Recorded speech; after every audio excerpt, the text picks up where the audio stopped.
Probablemente uno de los temas que más acerca gente a la filosofía es el de la existencia de Dios. Esto no es raro, ya que como la filosofía está abierta a estudiar toda clase de temas, han habido muchísimos filósofos a lo largo de la historia que han estudiado el tema de la existencia de Dios, han investigado acerca de la posibilidad o la realidad de la existencia de Dios.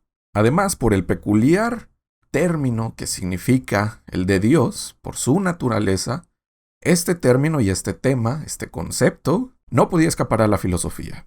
Por supuesto que existe un debate entre ciencia y teología acerca de la existencia de Dios, ¿no? En estos debates nos vamos a encontrar lo de pruebas acerca de la existencia de Dios. Quizás los religiosos apelen a las Sagradas Escrituras, las cuales para ellos son condición suficiente para demostrar la existencia de Dios, mientras que el científico, por así decirlo, se va a aferrar a una prueba empírica, una prueba ante nuestros sentidos acerca de la existencia de Dios. También va a haber esta discusión acerca de si la verdad de la existencia de Dios en realidad está al alcance de nuestra mente, de nuestros sentidos, de la ciencia, del conocimiento científico, o si va a ser una clase de verdad que únicamente se va a limitar a la fe. Mediante la fe llegamos a la verdad de la existencia de Dios, o la única manera de que podríamos afirmar una verdad, un conocimiento, es mediante el conocimiento científico. Pues bueno, entre toda esta disputa entre teología y ciencia, la filosofía lo principal que va a ser esclarecer el problema. Es decir, ¿qué queremos decir cuando nos preguntamos sobre la existencia de Dios? Primeramente, ¿qué significa Dios? ¿Qué queremos decir con este Dios? ¿Cómo es ese Dios que pretendemos denotar con el término Dios, con el concepto? ¿Es el Dios de una sola religión, de varias religiones? ¿Es un único Dios? ¿O es el concepto general de Dios, si es que puede haber un concepto general? ¿Cómo es que podría demostrarse su existencia o inexistencia? Y, más importante aún, muchas veces nos hacemos la pregunta de, al margen de si existe o no Dios, ¿realmente nos hace falta? Después de haber esclarecido el problema de la existencia de Dios, la segunda tarea de la filosofía va a ser mostrar una postura o las diferentes posturas que podría haber ante la existencia de Dios. Sin embargo, las posturas de los filósofos han sido tan variadas a lo largo de la filosofía, a lo largo de toda su historia, que podríamos enumerar tantas posturas como tantos filósofos han habido. Por ello, en este video, primeramente, vamos a enfocarnos en las preguntas que se han originado en la filosofía o que la filosofía ha abordado acerca de Dios, acerca de su existencia, de su necesidad. No vamos a remitirnos directamente a los filósofos que han abordado el tema, porque en realidad este video sería eterno, sino vamos a ver las preguntas más generales que se han hecho. Y como segundo paso, como segunda parte de este video, vamos a mencionar algunas posibles posturas que se podrían tomar ante el problema de la existencia de Dios, ante el debate de la existencia de Dios. Así que cuestionémonos acerca de la existencia de Dios.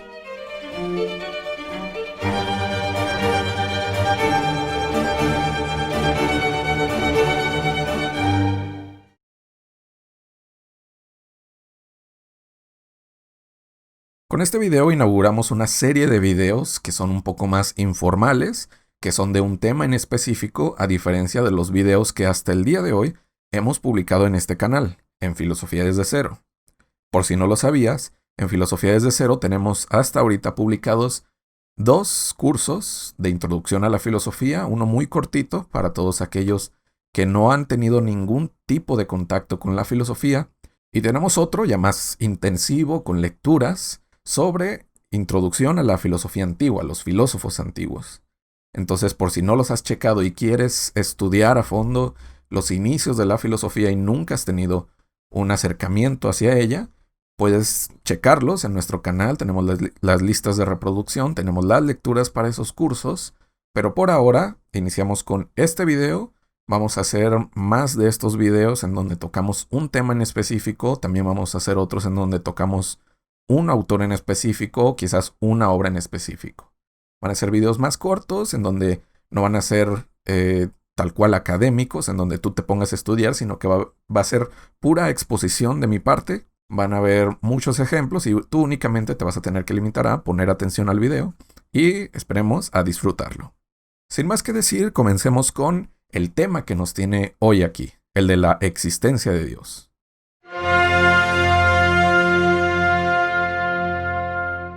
Cuando nos metemos a YouTube, seguramente nos encontramos con el típico debate acerca de la existencia de Dios entre un creyente, posiblemente un sacerdote, y alguien, un científico, o más bien la mayoría de las veces un fanático de la ciencia, y encontramos dos tipos de argumentos completamente opuestos, ¿no? Uno teológico y otro científico. El científico probablemente o seguramente va a argumentar acerca de que no tenemos pruebas, no tenemos ninguna prueba acerca de la existencia de Dios. No podemos demostrar la existencia de Dios como normalmente lo hace el método científico. Además de, ciertamente, deshacerse un poco de la responsabilidad de demostrar la no existencia de Dios. Es decir, la carga de la prueba de la existencia de Dios le compete a quien afirma que Dios existe. Si un padre afirma que Dios existe, él es el que está obligado a demostrarlo, no la otra persona a demostrar que no existe. Por otro lado, el creyente, el religioso, seguramente apelará a unas sagradas escrituras, a la fe, al hecho de que la ciencia, si bien no puede demostrar la existencia de Dios y ningún ser humano puede hacerlo, esto es porque Dios, o el término de Dios, o lo que Dios significa, escapa a nuestros sentidos, escapa a cualquier método científico y únicamente podemos llegar a través de la fe al conocimiento de la existencia de Dios. Pues sí, este debate nos lo vamos a encontrar muchas veces, pero pocas veces nos encontramos con un debate que comience con lo que nosotros creemos que es lo más básico: explicar qué significa Dios, tratar de esclarecer cuál es el significado del término Dios. ¿Qué queremos decir con Dios? Pues si vamos a hablar de la existencia de la muralla china, primero debemos de saber qué significa la muralla china, qué pretende denotar, qué significa este concepto. Por ese motivo, vamos a dedicar esta primera parte del video a esclarecer el término Dios. ¿Qué queremos decir cuando hablamos de Dios? Y muy bien, ¿qué se nos viene a la mente cuando escuchamos el término Dios? ¿Qué es lo primero que imaginamos, pensamos? ¿Qué es lo primero que queremos significar? Tanto en América como en toda Europa occidental, estamos influidos, todas las sociedades, por el cristianismo. La mayor parte de las personas, si no es que todas, enlazan su concepto de Dios a un Dios cristiano y a todas las características que éste tiene. Esto es debido a que durante todo el desarrollo de Europa en la Edad Media, el cristianismo se oficializó, por así decirlo, como la religión de Estado. El cristianismo se expandió durante toda la Edad Media en toda Europa, también en parte de Europa Oriental, y después, cuando llegaron a América, las naciones que llegaron a colonizar eran cristianas. De ahí también derivan otras vertientes del cristianismo, como es el protestantismo, que lo podemos observar sobre todo en tierras anglosajonas. Pero la base del cristianismo y del protestantismo es prácticamente la misma, que es la figura de Cristo, la figura de Dios Padre y la figura del Espíritu Santo. Las variantes, pues, podemos dejarlas a un lado.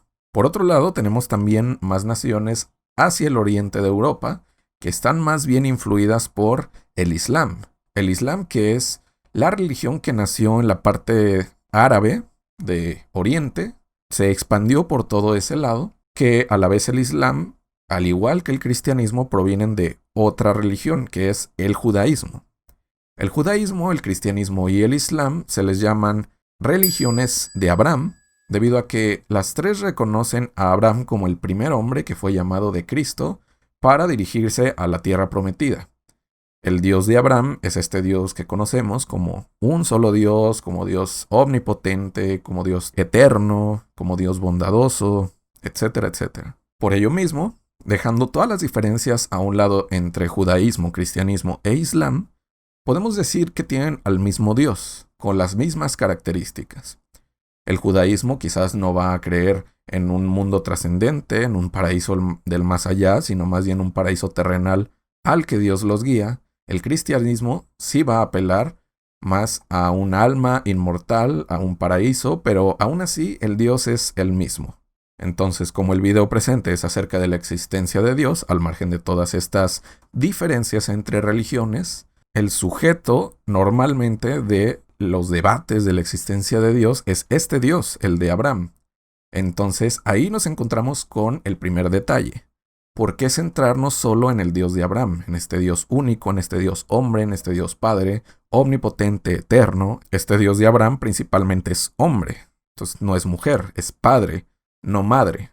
Es uno solo, no son muchos. Entre sus características encontramos la trascendencia. Trascendencia quiere decir que está más allá de este mundo. Encontramos la omnipotencia, que significa que Él lo puede todo, es todopoderoso. Además, la eternidad, Él, a diferencia de nosotros, no fue creado, Él no nació, sino que ha sido eterno. Y la suprema bondad. Dios, a diferencia de nosotros, no tiene ningún rasgo de maldad. Él es todo bondadoso, es puro amor, pura bondad. Ante estas características que acabamos de decir, nos vienen varias preguntas. Primeramente, ¿por qué es Dios y no diosa? También, ¿por qué es padre y no madre? ¿Por qué es eterno? ¿Por qué no podemos figurarnos un Dios mortal? ¿Por qué además debe de ser omnipotente? ¿No podemos figurarnos un Dios limitado que no tenga todo en su poder? ¿Por qué un Dios y no varios dioses? Como en la antigua Grecia, que adoraban a varias figuras. ¿Por qué tiene que ser semejante al ser humano? O más bien, ¿por qué nosotros tenemos que ser semejantes a Él? ¿Por qué no puede tener Él otra forma? Con todas estas preguntas quiero hacer algo explícito. Que cuando decimos Dios, tanto ateos como agnósticos como creyentes, en Occidente nos referimos al Dios de Abraham, a un Dios con todas estas características, limitándonos a una sola clase de Dios, cuando podrían ser muchas otras. Por ello quiero que exploremos algunas otras posibles características o algunas posibles formas de Dios, del término Dios, que no entran en este concepto del Dios de Abraham. Primeramente, al hablar de Dios, lo que nos viene a la mente es la trascendencia, es decir, algo que no está aquí, que está en un más allá. Cuando pensamos en Dios, normalmente pensamos en un Dios que creó el mundo, pero que está separado de ese mundo y por eso no lo vemos. Es un Dios trascendente, un Dios que nos trasciende.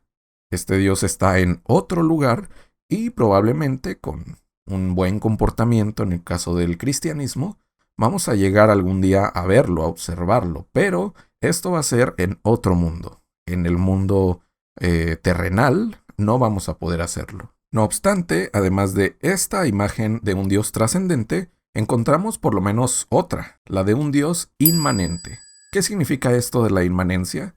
Bueno, en lugar de pensar en un Dios más allá, en un Dios que está en el más allá, pensamos en un Dios que está en el más acá.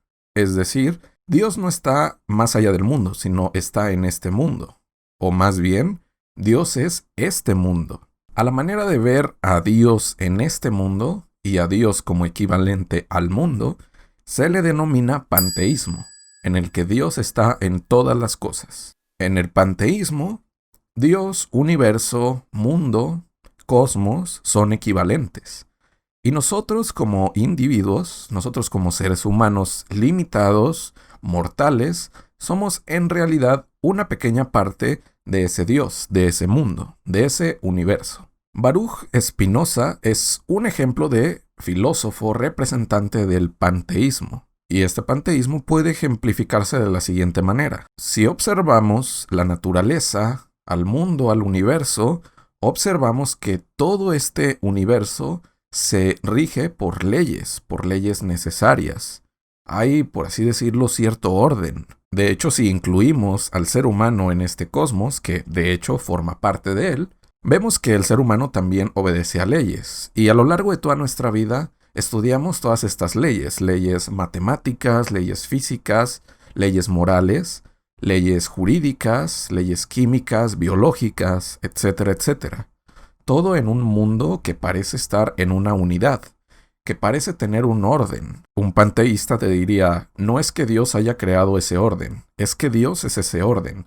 Dios es ese mundo organizado, ese mundo que obedece a leyes. Y nosotros somos en Dios. Nosotros estamos en Dios. Somos una de sus expresiones. Todos los individuos, todos los seres humanos, también todas las especies, los animales, las plantas y los seres inanimados, la materia inanimada, la materia en bruto, todo es expresión de Dios.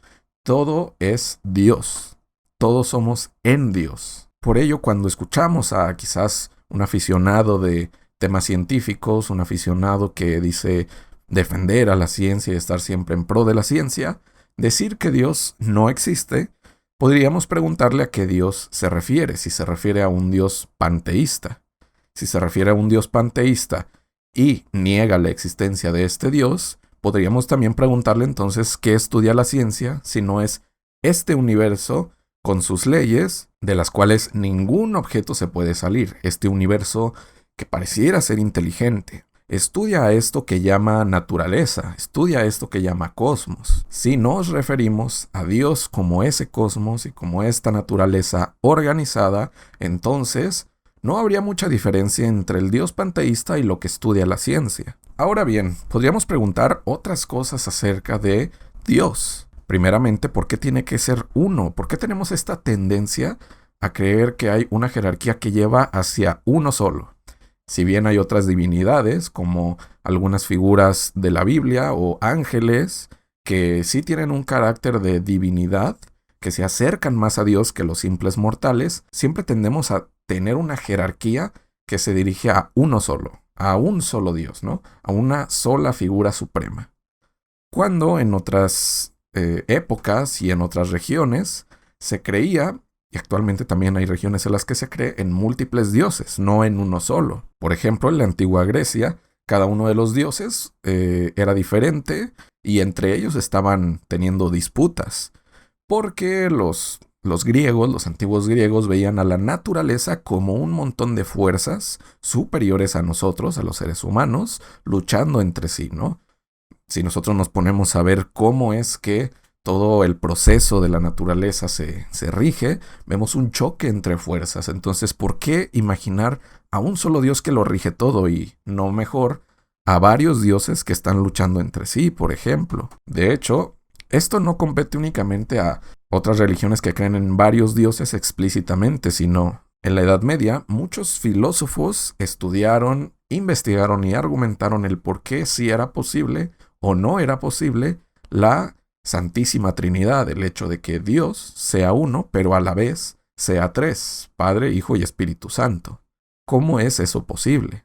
Por otro lado, ¿por qué tenemos que imaginar necesariamente a un Dios eterno? ¿Por qué no podemos imaginarnos a un Dios más parecido a nosotros respecto a la mortalidad, respecto a la finitud en el tiempo, y pensar en un Dios que a la vez que el mundo, que fue creado, que hubo un antes y un después del mundo, también hubo un antes y un después de Dios? ¿No podemos concebir un Dios que muera, por ejemplo?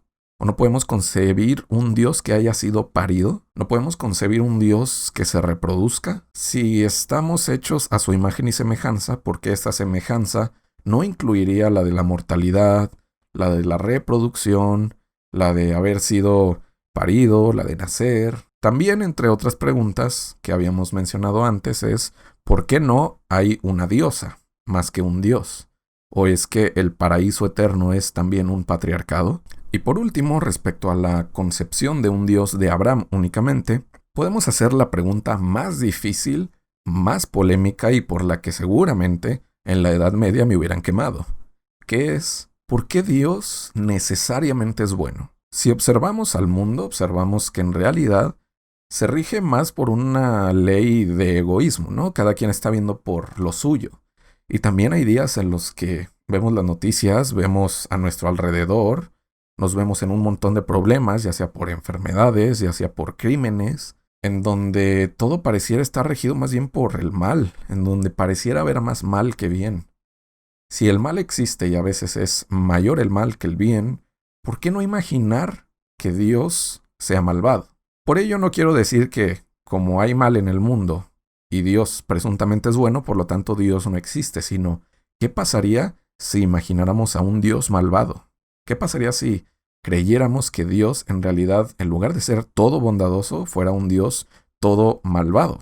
Muy bien, por ahora quiero hacer una pausa para pedirte que si te está gustando el video hasta ahora, te suscribas, le des me gusta y le des a la campanita para que cuando estemos sacando nuevos videos te llegue la notificación y seas de las primeras personas en ver nuestras entregas. Queremos generar una comunidad de filosofía, de intercambio de ideas, de debate. Entonces es muy importante que apoyes este proyecto y formes parte de él. Sin más preámbulo, sigamos con el tema. Pues bien, tras haber hecho todas estas preguntas, que, ojo, son solamente preguntas, no son afirmaciones, no me quemen, vamos a pasar ahora a la segunda parte del video.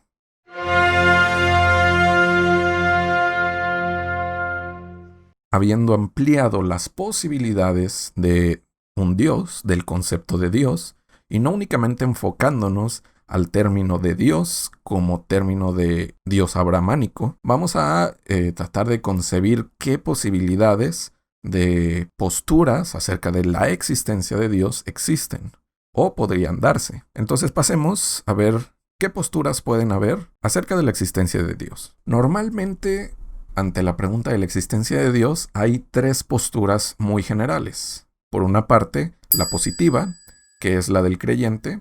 Por otra parte, la negativa, que es la del ateo.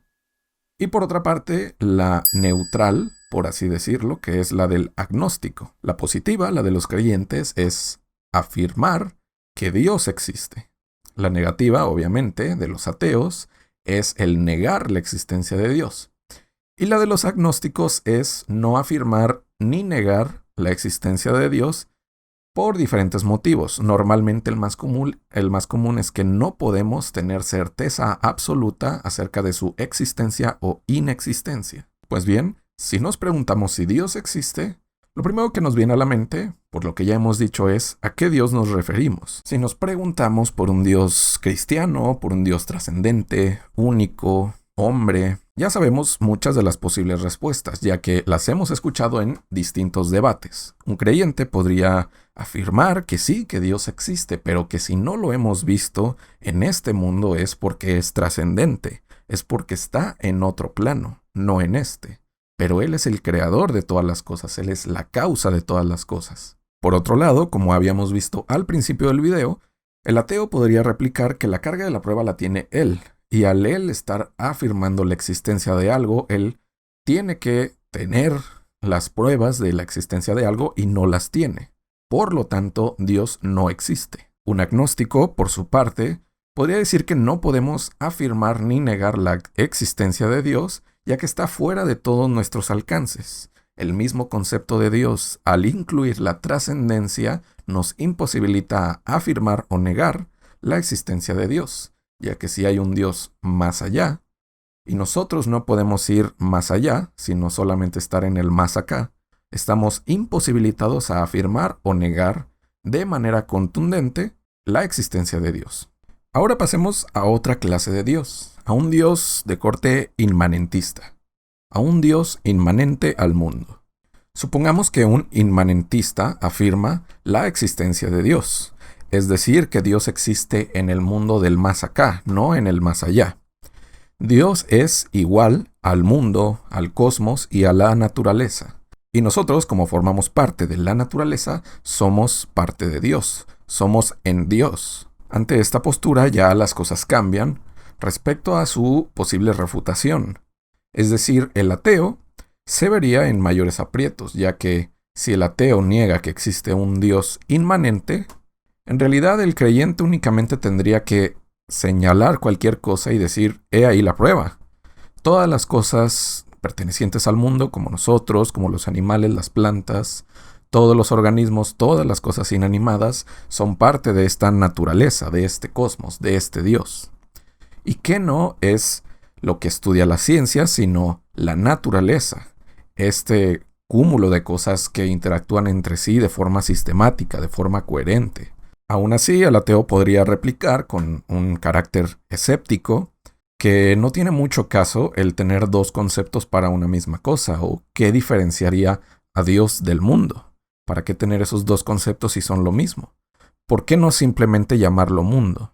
Pero bueno, esta visión más limitada que quizás pone únicamente énfasis en las cosas que vienen a nosotros mediante los sentidos, y para una persona que piense así, No hay nada más que lo que está ante nuestros sentidos y ya, el material que recibimos, mediante la vista, el tacto, el olfato, etc. Estas personas se limitarían a no tener la experiencia estética que quizás muchas personas, incluyendo a los científicos, tienen al estudiar a la naturaleza.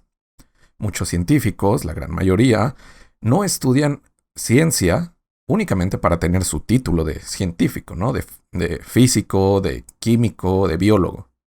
Lo hacen también muchas veces porque lo disfrutan, y este disfrute se basa en la experiencia estética que hay al estudiar la naturaleza, al estudiar el cielo y todas las estrellas que están interactuando entre sí, que están cambiando, pero que aún así mantienen un orden que nos permiten estar aquí, al igual que los planetas, al igual que las estaciones del año, al igual que la cadena alimenticia, al igual que nuestro organismo, al igual que todo lo que llamamos mundo, y que tiene un sistema coherente que parece una inteligencia que se autodetermina, una inteligencia autónoma, una inteligencia clara ante nosotros.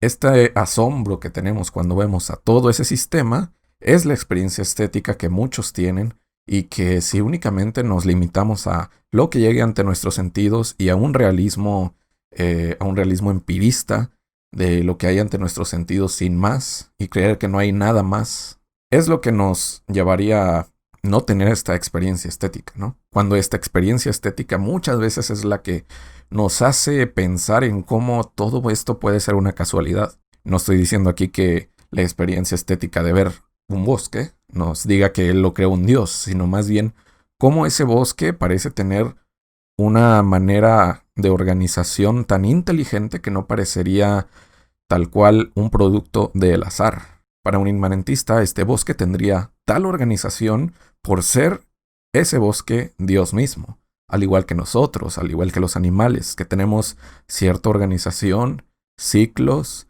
vida, muerte, etcétera, etcétera, todo pareciendo un círculo inteligente, gracias a que Dios mismo es una inteligencia autónoma, por así decirlo. Ahora bien, un agnóstico ante esta visión inmanentista de un Dios quizás podría decir, bueno, el problema es que no podemos tampoco afirmar o negar un carácter divino a la naturaleza, porque tenemos la misma distancia que teníamos con el Dios trascendente, que es, este carácter divino no está al alcance de nuestros sentidos ni de nuestra mente. Únicamente podemos hacer quizás algunas especulaciones acerca de él.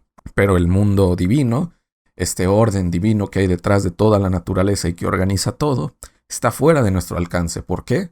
Porque somos seres limitados, con mente con límites, con sentidos que nos limitan también, finitos, mortales, que no podemos conocerlo todo.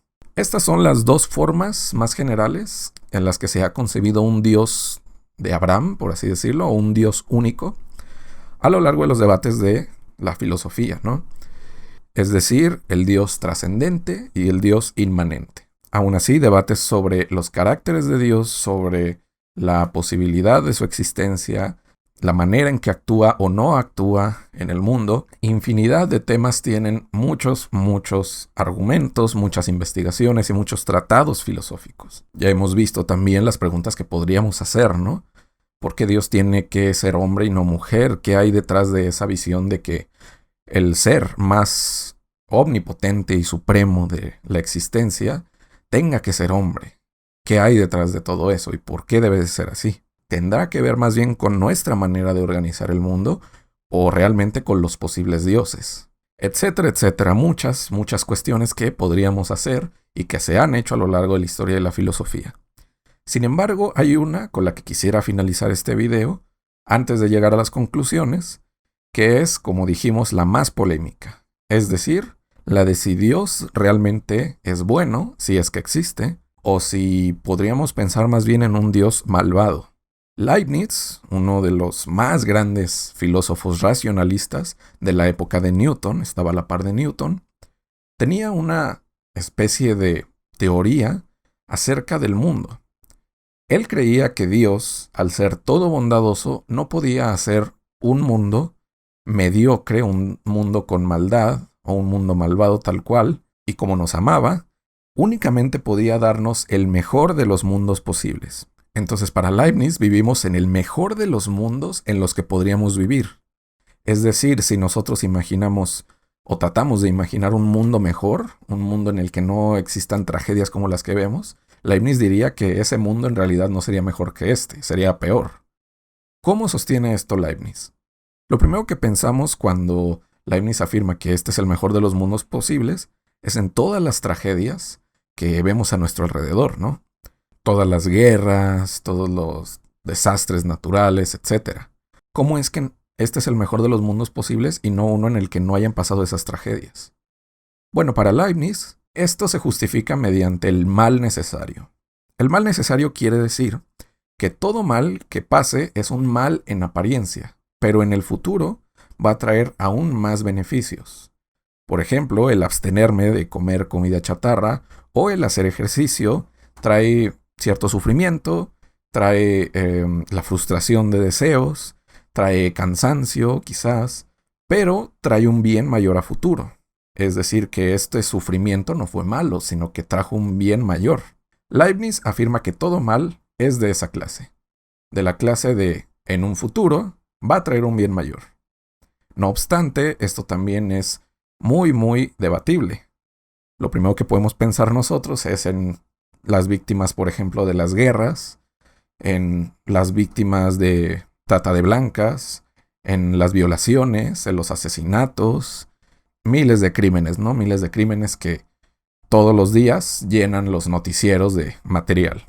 Nosotros podríamos hacer el mayor esfuerzo y pensar qué beneficio futuro va a traer, por ejemplo, el asesinato de alguien, feminicidios que tantos vivimos en Latinoamérica, la corrupción en los gobiernos, todos esos males. No podemos imaginar un beneficio que vaya a ser a futuro más que quizás el que se eliminen y ya.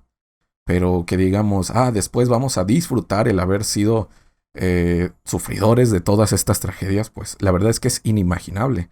Entonces, esta concepción de Leibniz es muy difícil de sostener. De hecho, Voltaire, un filósofo enciclopedista, le dedicó una novela llamada Cándido. Cándido, en su novela, es el protagonista, y este Cándido es una sátira al mejor de los mundos posibles de Leibniz. Cándido tiene una enfermiza forma de ver al mundo, de una manera enfermizamente optimista. Para Cándido le es imposible ver un mal en el mundo. Cándido hoy en día quizás diría, qué perfecto hizo Dios mi cuerpo, no queda en duda que es el mejor de los mundos posibles, que hizo mi cuerpo tan perfecto que mi torrente sanguíneo permite llevar todos los medicamentos a todas las partes de mi cuerpo para efectivamente quitarme el cáncer. Esa sería una visión de un Cándido, es decir, una persona que ve como el mejor de los mundos posibles aquel en el que, a pesar de que hay males, todos esos males quedan borrados por un tipo de sesgo optimista de manera radical. Ahora bien, en un punto totalmente opuesto a Leibniz, Schopenhauer consideraría que no únicamente no vivimos en el mejor de los mundos posibles, sino que vivimos en el peor de los mundos posibles. ¿Cómo es esto? Lo primero que se nos viene a la mente cuando escuchamos a Schopenhauer decir que vivimos en el peor de los mundos posibles, todos los placeres que tenemos en esta vida. ¿Cómo es que este es el peor de los mundos posibles? ¿No sería un peor mundo en donde todos esos placeres no existieran y fuera todo el tiempo sufrimiento? Sí, para Schopenhauer así es. Sin embargo, este mundo es así. Para Schopenhauer, todo el mundo es representación.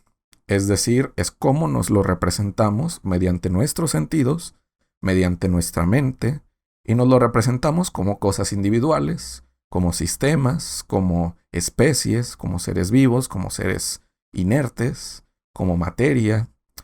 Esa es la forma en que nos representamos el mundo, es el mundo como representación. Por otra parte, existe el mundo como voluntad. Es el mismo mundo, pero bajo otra expresión. Es decir, tú y yo, y todos los seres vivos, tenemos voluntad. Esta voluntad es esa cosa constante, activa, esa energía que todo el tiempo nos está haciendo querer cosas, ¿no? Querer dormir, querer alimentarnos, querer jugar videojuegos, querer ir al cine, querer tener relaciones, etcétera, etcétera. Todo el tiempo estamos queriendo. Y para Schopenhauer, en cuanto alimentamos o saciamos uno de esos deseos, viene otro, y así nos la pasamos toda la vida queriendo cosas. Para Schopenhauer, la espera que hay entre nuestro deseo y el saciar ese deseo es sufrimiento. Y sí, cuando nosotros queremos algo y no lo tenemos, estamos sufriendo en cierta medida, poco o mucho. Cuando queremos que ya llegue el sábado para ir a un partido de béisbol o de fútbol, estamos sufriendo, estamos ansiosos porque eso llegue. A veces más, a veces menos. Eso a lo largo de toda nuestra vida. ¿Por qué? Porque todo el tiempo estamos queriendo. Por eso para Schopenhauer, la esencia del mundo es querer cosas. La esencia del mundo es voluntad. La esencia misma que está detrás de todas las representaciones ante nuestros sentidos es voluntad. Y al esta voluntad de estar queriendo todo el tiempo está sufriendo. Esta voluntad es la esencia del mundo, por lo tanto, el mundo en esencia es sufrimiento. Es querer insaciable. Ahí cabría decir, si estamos en el peor de los mundos posibles, si este mundo en esencia es sufrimiento, quizás no apegándonos totalmente a la visión de Schopenhauer y diciendo sí, hay ciertos placeres, pero vivimos en una vida de muerte, de hambre, de sufrimiento, de enfermedades, de masacres, asesinatos, violaciones, y no acabaría la lista de cosas terribles y trágicas que pasan en la existencia. Podríamos dudar de si Dios realmente es bondadoso, y más aún si es absolutamente bondadoso. Y bueno, estas y muchas otras preguntas y respuestas podríamos hacer acerca de Dios y su existencia. Sin embargo, si quisiéramos abarcarlas todas, nunca acabaríamos, porque para eso no se necesitaría solamente un video o una película o una serie, sino toda la historia de la filosofía. Entonces pasemos, dicho todo lo que hemos dicho hasta ahora en el video, a algunas conclusiones.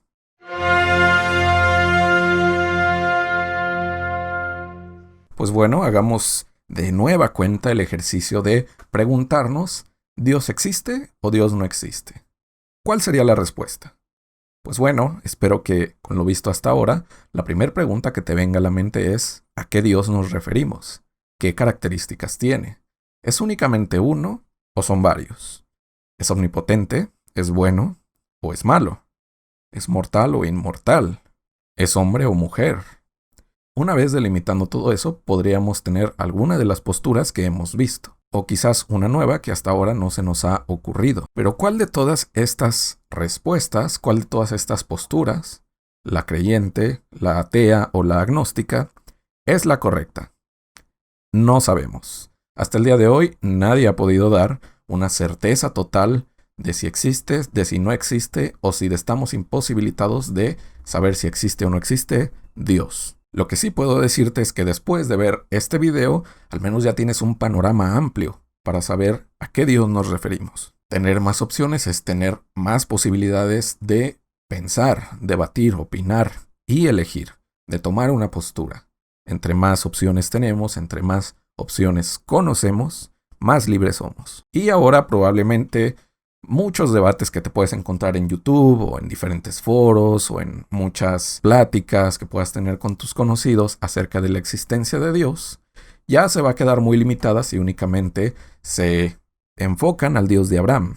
Y si únicamente se enfocan a las pruebas teológicas de la existencia de Dios, o al escepticismo cientificista, empirista, que suelen tener los que niegan a Dios. El hacerte consciente de que hay mucho más que explorar acerca del debate de Dios era el objetivo de este video.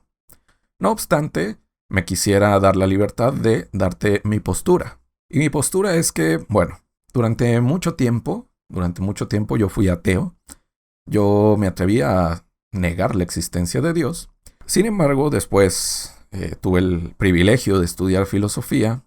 En esa carrera estudié la crítica de la razón pura de Immanuel Kant.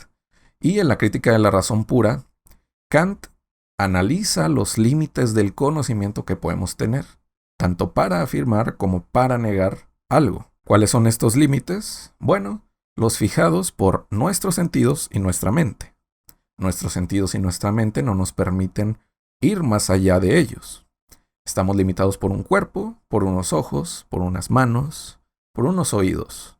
Entonces, querer afirmar algo o negar algo como la existencia de Dios sobrepasa esos límites. No solamente eso.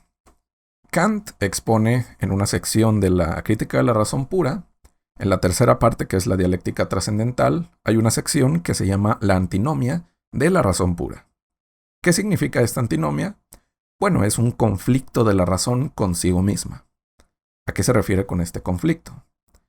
Este conflicto puede aparecer de diferentes formas, pero Dios es una de ellas. Cuando nosotros afirmamos que Dios es la causa de todas las cosas y que este Dios no tiene causa, la primera pregunta que se nos viene a la mente es ¿y quién causó a Dios? No podemos quedarnos en el enlace causal, en la enorme línea causal que hay a lo largo del tiempo y del espacio. Quedarnos con una causa incausada para nosotros es inimaginable eso. Siempre nos va a surgir la duda de ¿qué causó a Dios? ¿Qué causó al universo? ¿Qué causó la materia? ¿Qué causó la existencia? No obstante, a pesar de que nos es incognoscible e inimaginable una causa primera y siempre nos vamos a preguntar por una causa anterior a esa causa, como la causa de Dios, aún así la razón nos está demandando una causa primera, un primer inicio. Ese es el conflicto que tiene la razón, que nos está pidiendo un inicio, que nos está preguntando todo el tiempo de dónde viene todo, pero a la vez ella no acepta nada por respuesta y para todo siempre pregunta cuál fue la causa de ese principio, cuál fue la causa del inicio de todo.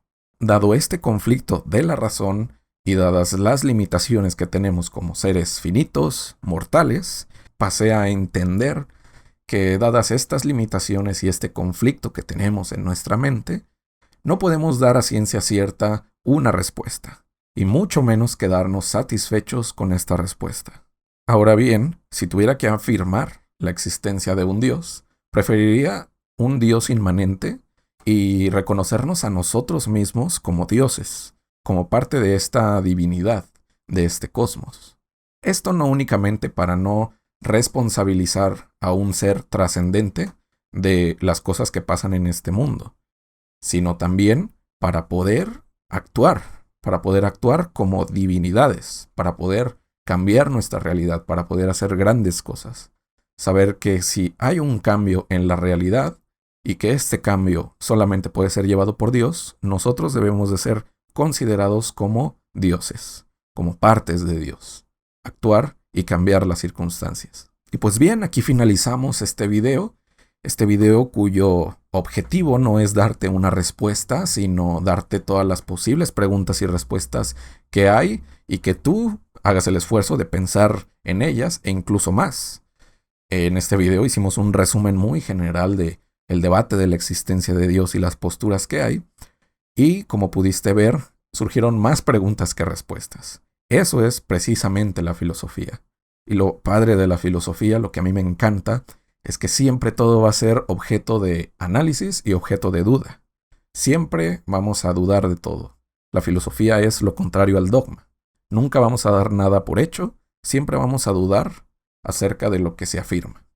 Y bueno, hasta aquí este video, espero que te haya gustado y que puedas darle like, que te suscribas y que lo compartas con todas aquellas personas que estén interesadas en este tema. También me gustaría y te pediría que, si tienes la oportunidad, en los comentarios pongas en qué posición te encuentras tú respecto a la existencia de Dios. ¿Eres agnóstico, ateo? Si eres creyente, ¿en qué religión te afirmas? Pon todo lo que quieras respecto a este tema debajo en los comentarios. Vamos a tratar de debatir un poco para ir generando un ambiente de intercambio de ideas. Espero poder leer tu punto de vista a este respecto en los comentarios y que le des like, que lo compartas, que te suscribas y que le des a la campanita para que cuando saque nuevos videos te llegue la notificación de que lo he hecho. Esto es Filosofía desde cero y nos vemos en la próxima entrega.